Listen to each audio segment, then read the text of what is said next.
向驻澳门部队。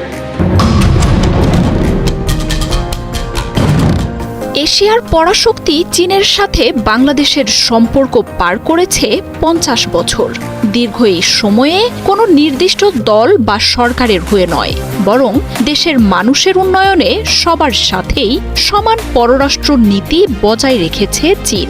সামরিক সরঞ্জাম ছাড়াও এবার বাংলাদেশকে মহামূল্যবান সামরিক প্রযুক্তিও হস্তান্তর করেছে শি জিনপিংয়ের দেশটি। বাংলাদেশকে এমন কয়েকটি হালকা অস্ত্র তৈরির প্রযুক্তি চীন হস্তান্তর করেছে যা যুদ্ধে খুবই কার্যকর, বিশেষ করে রকেট লঞ্চার এবং কাঁধে বহনযোগ্য স্বল্প পাল্লার বিমান বিধ্বংসী মিসাইল বদলে দিতে পারে যুদ্ধের গতিপথ। আমেরিকার সরবরাহ করা এ ধরনের অস্ত্র দিয়ে যুদ্ধের প্রথম দিকে ইউক্রেনের সেনারা রুশ বাহিনীর অগ্রযাত্রা আটকে দিয়েছিল। চলতি মাসের শেষেই প্রেসিডেন্ট শি জিনপিংয়ের আমন্ত্রণে চীন সফরে যাচ্ছেন প্রধান উপদেষ্টা ডক্টর মোহাম্মদ ইউনূস, যেখান থেকে দুই দেশের সম্পর্ক নিয়ে আসতে পারে নতুন বার্তা। বাংলাদেশকে বিভিন্ন ধরনের সামরিক প্রযুক্তি হস্তান্তর করেছে চীন। এর মাধ্যমে দেশীয় প্রতিরক্ষা শিল্প ঘাঁটি গড়ে তোলার উদ্যোগ নিয়েছে বাংলাদেশ। চীনের রাষ্ট্রদূত ইয়াও ওয়েনের উপস্থিতিতে প্রকাশিত national image of China in Bangladesh শীর্ষক এক গবেষণাপত্রে এই তথ্য উঠে এসেছে।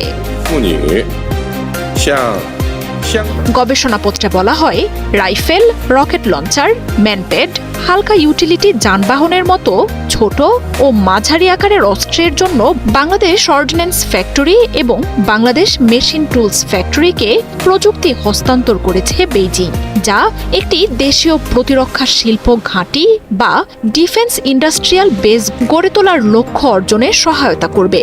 এর আগে ২০১২ সালে চীনা সহায়তায় বাংলাদেশ নৌবাহিনী খুলনা শিপইয়ার্ডে নির্মিত প্রথম দেশীয়ভাবে উৎপাদিত পেট্রোল জাহাজও নৌবহরে অন্তর্ভুক্ত করে। চলতি মাসের শেষ সপ্তাহে প্রেসিডেন্ট শি জিনপিংয়ের আমন্ত্রণে চীন সফরে যাচ্ছেন প্রধান উপদেষ্টা ডক্টর মোহাম্মদ ইউনূস। সফরে শি জিনপিংয়ের সাথে বৈঠকেও বসবেন তিনি। তার আগেই দুই দেশের প্রতিরক্ষা সম্পর্কের এমন ইতিবাচক এক দিক উঠে আসায় প্রত্যাশা বাড়ছে এই সফরকে ঘিরেও। দুই নেতার এই বৈঠকে চীন বাংলাদেশ সম্পর্ক নতুন মাত্রায় পেতে পারে। দেশের প্রতিরক্ষায় চীনের উপর অনেকটা ভরসা রাখে বাংলাদেশ।